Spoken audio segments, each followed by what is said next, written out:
اپنا چپل حفاظت سے رکھیں اور ان خیالات کو دور رکھنے کی کوشش کریں، توجہ ہٹانے کی کوشش کریں. سستے چپل پہن کر جائیں گے تب بھی خیالات شاید آئیں گے، اب قیمتی میں زیادہ آئیں گے، اس پہ بھی آئیں گے کہ ننگے پاؤں جانا پڑے گا. تو چاہے سستے چپل ہو چاہے مہنگے چپل ہو، حفاظت سے رکھے جائیں اور دوسروں کے چپل نہ پہنے جائیں. ہمارے یہاں یہ ہے مطلب رجحان کہ دوسروں کے چپل پہن جاتے ہیں. تو اس طرح مطلب یہ کہ اگلا بیچارہ جو ہے نا وہ تو زیادہ پریشان ہوگا یا ننگے پاؤں اس کو جانا پڑے گا. تو چوری کرنا یہ بھی اگر غلط ایک چوری کی تو صورت ہے کہ چپ چاپ کسی کی چیز لے کر آپ چلتے بنے، تو وہ بھی مطلب چوری جو ہوتا ہے وہ بھی یہی کرتا ہے، چپ چاپ لے کے چلتا بنتا ہے. اس لیے وہ کسی کی چپل نہ پہنی جائے، بلکہ صحیح بات یہ کہ اس کی اجازت بھی نہ لی جائے. اجازت بھی لیں گے تو یہ ایک سوال ہے، اور اس کو ضروری نہیں کہ یہ خوشی سے آپ کو پیش کرے تو میں کیا کروں گا، ایسی چیز کا وہ بیچارہ خود محروم ہو جائے گا. اس کے بعد دو بھی ہیں تب بھی سوال نہیں کریں گے، وہ پھر ایسے سے سوال کریں گے جس سے آپ کی ترکیب ہے لین دین کی اور ایسے یارانہ دوستی والا معاملہ ہے، تو ورنہ عام آدمی سے تو نہیں مانگ سکتے. تو اس طرح احتیاطیں کرنی چاہیے. وہ سادہ چپل ٹوٹی پھوٹی چپل سے بھی پریشانی تو ہوتی ہے. میں آپ کو اپنا ایک پرانا واقعہ تحفظات کے ساتھ عرض کرنے کی کوشش کروں گا. کچھ لوگ مجھے کوئی تھا مطلب مجھے لے گیا کہ بہت پرانی بات ہے، مجھے جب اتنی زیادہ معلومات نہیں ہوتی تھی، تو وہ لوگ اچھے لوگ نہیں تھے سب مطلب مذہبی لوگ، دیکھنے میں اچھے لوگ نہیں تھے.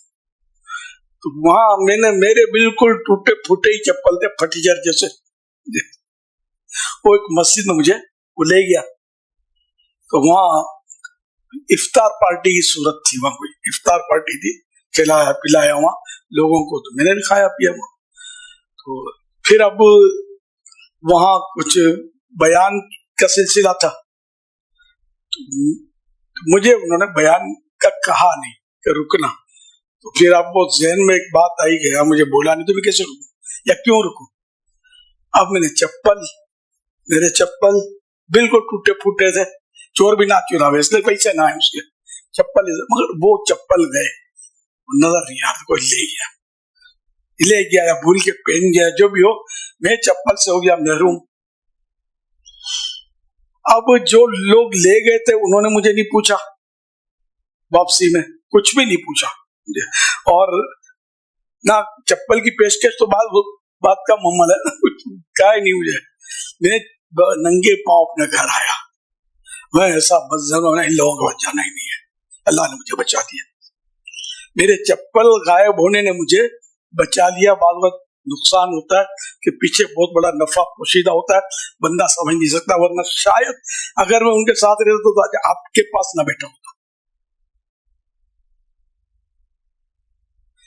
یہ میں نے تحفظات کے ساتھ واقعہ بیان کیا، اور پہنچنے والے بہت سارے پہنچ گئے ہوں گے، کہیں نہ کہیں پہنچے ہوں گے. سب نے مدینے پہنچنا ہے انشاءاللہ. تو اس لیے اس سے یہ بھی سیکھنے کو ملا کہ آپ اگر کسی کو سمجھا بجھا کر انفرادی کوشش کر کے اجتماع میں لائیں تو پھر یہ کہ واپسی میں بھی ذرا اس کا خبر کہ میں نے یہ سے مفاد پرست لوگ ہیں، مجھے میرا انتظار کیا، میں گیا، مجھے لے گیا ساتھ میں اتنی دور، اور واپسی کچھ بھی نہیں پوچھا، نظر ہی نہیں ہو گیا کہاں، میں چپل کے بغیر ہو گیا تو بھی مجھے نہیں پوچھا، چلا آیا میں ایسے ہی. تو اس طرح مطلب یہ کہ یہ وہ پھر مجھے بعد میں پتا چلا کہ یہ کون سا طبقہ ہے، یہ اپنا نہیں ہے، اپنے اس کو جانے کا نہیں ہے، ایمان چلا جائے گا پتہ بھی نہیں چلے گا. کانوں کان اللہ نے بچا لیا مجھے.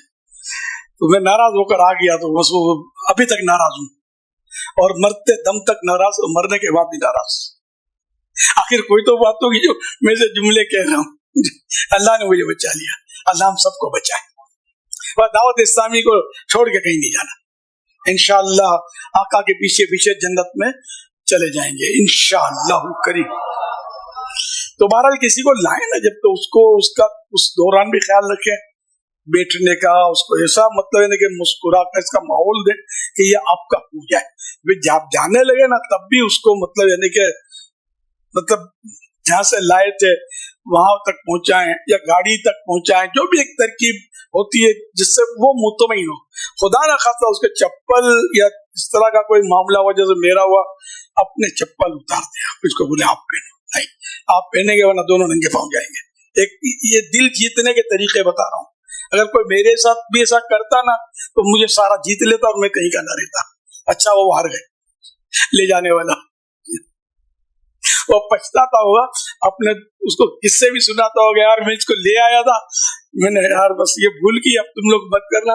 وہ اتنا اہم آدمی تھا اس وقت میں, پھٹی چیر جیسا ہی تھا, تو کیا پتا مجھے کہ آگے چل کر یہ کیا کام کرے گا یا اس سے اللہ پاک کیا کام لینے والا ہے, وہ کیا پتا. بولا یہ دیکھو ہمارے ہاتھ سے چھوٹ گیا. کوئی کیا ہو, میں کبھی کبھی کہتا ہوں کہ آپ کی ایک مسکراہٹ کسی کی نسلیں جو ہے نا وہ آباد کر سکتی ہیں, اور آپ کی ایک رخا پن کسی کی نسلیں برباد کر سکتے ہیں. یہ وہی ہوا, رخا پن نے ان کے نزدیک نسلیں برباد کر دی. الحمدللہ نسلیں آباد ہوئی.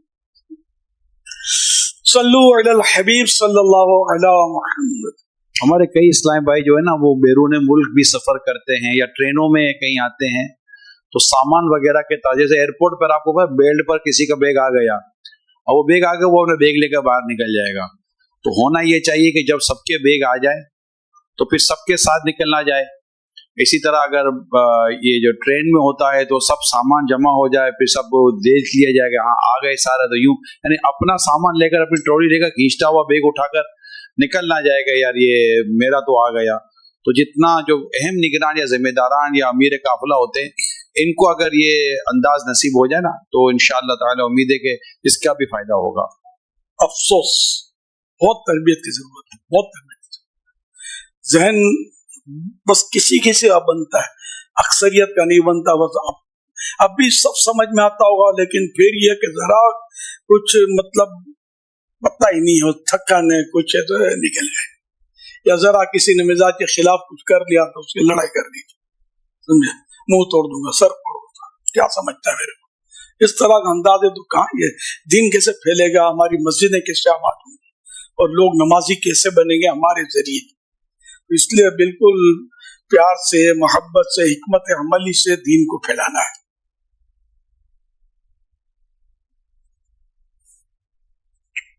صلو علی الحبیب صلی اللہ علی محمد.